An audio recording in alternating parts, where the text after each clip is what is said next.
après la réaction, je leur ai demandé est-ce que c'était. Bon, à la ligne, il avait fait 91, là 63, il y a une grosse différence. Apparemment, c'était leur plan de jouer lentement, finalement, ils avaient été capables de gagner comme ça, malgré tout. Oui, il faut. Évidemment que le match aller était quand même un peu dans les mémoires de tout le monde. Bourg-en-Bresse, c'est l'équipe qui m'avait au match aller la plus impressionnée. Parce qu'il y avait un vrai pressing, il y avait une vraie envie collective, il y avait une vraie envie de courir, de se passer la balle et une grosse adresse. Aujourd'hui, c'est différent, et c'est pas différent ce soir, c'est différent depuis quelques matchs. Parce que cette équipe maintenant joue beaucoup plus individualiste, il y a moins de partage, il y a une star qui est arrivée, on l'a vu le week-end dernier, elle a fait gagner son équipe. Ce week-end, elle a mis beaucoup de points, mais il n'y a pas du tout le même collectif et on y est sans doute aussi pour quelque chose. On avait un plan de jeu pour essayer de limiter l'un ou l'autre. On a les deux stars, Peacock et Lewis. Et on a parfaitement bien défendu sur Peacock. Il faut saluer les gars parce qu'on a deux intérieurs, plus Dima, on bricole avec Gary un peu qui donne des coups de main intérieurs. Peacock, même si le coach dit qu'il n'a pas joué beaucoup, il a joué 28 minutes. Oui, il a joué. Moi j'aimerais bien voir Donaldson qui joue 28 minutes. Donc voilà, ils ont pas cible, mais ils ont un joueur américain qui est là. Donc on va dire qu'ils étaient au complet. Nous on est dans une situation éprouvante physiquement parce que on enchaîne les matchs durs, les matchs intenses et on voit qu'on a des joueurs qui sont en deuxième mi-temps à bout de souffle. Donc certains, ce serait bien que certains puissent donner un coup de main de façon un peu plus importante. Mais là c'est bien, on voit que quand on a un garçon comme Tweety Carter qui est à ce niveau de jeu et de statistiques, ça nous aide. Ça nous aide parce que le jeu ne repose pas que sur deux personnes. Et on a vu aussi beaucoup de combativité. On peut pas être Carter, à la fin du match, il saute, il arrache un rebond à 1 minute de la fin, ils se sont jetés, même juste avant quand Hassan marque le plus 6, il y a Moachat qui plonge par terre.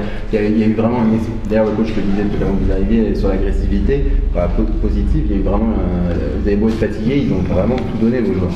Comme souvent. C'est bien de le remarquer parce que c'est exceptionnel cette envie, cette motivation, cette capacité à rebondir tout de suite après une énorme déception qu'on a tous eue il y a quelques jours. C'était pas il y a 15 jours, c'était il y a quelques paires d'heures.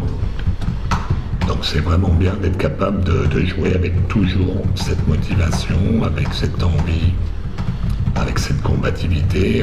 On sait qu'on a beaucoup moins de talent que les autres, en plus sans Jackie, mais avec un Benoît Mangin, je vous en parlerai tout à l'heure, mais qui est aussi lui très limité. Donc il faut vraiment faire avec le groupe qu'on a actuellement sous la main.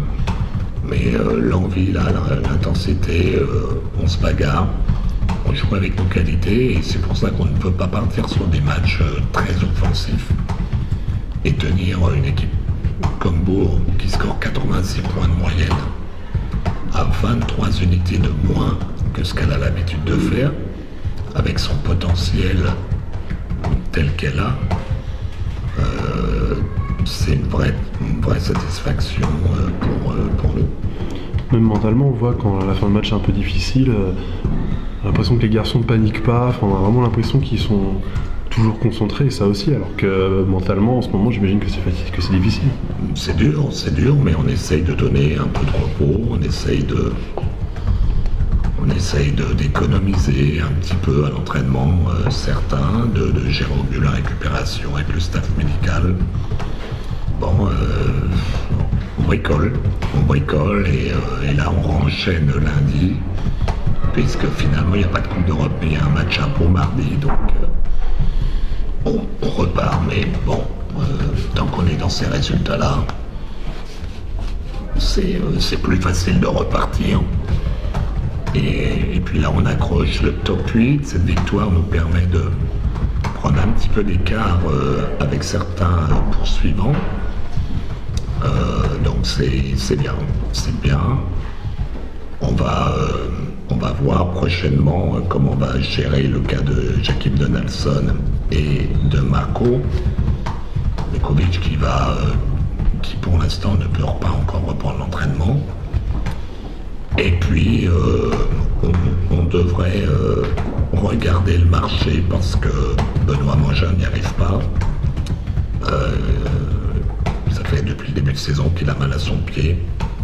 Donc on a convenu avec lui qu'on allait essayer de trouver un pégiste médical dès que possible pour le remplacer parce que il souffre et il a perdu confiance depuis quelque temps et je crois que c'est ni bon pour lui ni bon pour l'équipe de perdurer. Donc à sa demande on va essayer de trouver quelqu'un pour la fin de saison.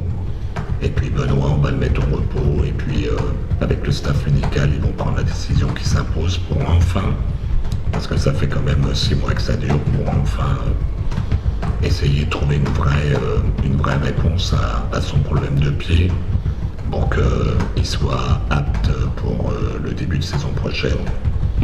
Donc c'est dur de prendre une décision comme ça pour le joueur, pour nous. Parce que Benoît, c'est quand même notre capitaine.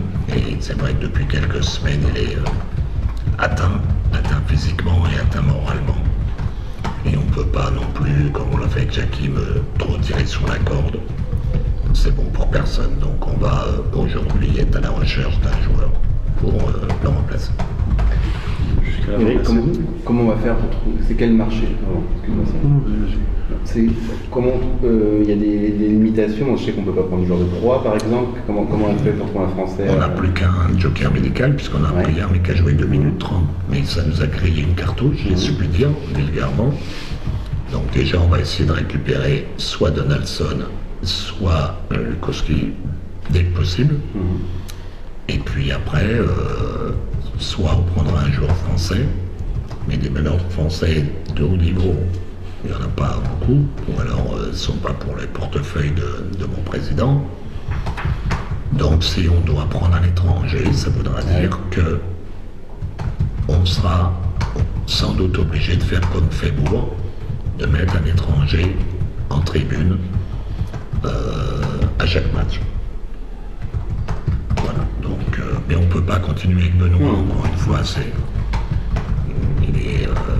il est très très perturbé, ça se voit, il a mal, donc si on veut aussi penser à la santé du joueur, à son mental et à l'année prochaine, s'il doit se faire opérer, je ne sais pas, je ne suis pas docteur, mais ça va prendre du temps, donc là ça fait déjà quasiment 1 an et demi en proie sur les 2 années où il a été où il a eu beaucoup de difficultés à jouer. Donc on a envie au moins au début de saison prochaine de le récupérer à 100%. Donc voilà, il fallait prendre des décisions, on les devra prendre, mais on l'a prise en collaboration avec le joueur, son agent, le staff médical et évidemment le président. L'idée de son... Jakim est en soins puisqu'il est en arrêt de travail, donc il est en soins. Oui, pardon. Et il fait un travail approprié par rapport à ça sous la direction du kiné et du docteur, bien évidemment. Bon, il a un premier arrêt de 30 jours qui va s'arrêter donc le 10 ou le 11 avril. Le 10 ou le 11 avril, on verra si il est apte à reprendre. Et on verra aussi avec Marko. Aujourd'hui, je dirais presque que Marko est plus en retard que Jakim. Je ne parle que de l'aspect physique, je ne parle même pas de l'aspect basket, puisque Marko a dû faire 2 vrais entraînements avec nous. Donc c'est vrai que ça nous pénalise énormément dans toutes ces accumulations de matchs, mais on prendra je pense, après Gravelines, on prendra une décision, mais on espère que soit Jakim, soit Marco reviendront dans le groupe après Gravelines. Après, grave. Voilà. Merci. Sauf miracle Sauf miracle. qui pouvait arriver. On ne sait jamais, il y a souvent des miracles au chaudron, donc pourquoi pas. Merci beaucoup. Voilà, je vous en prie.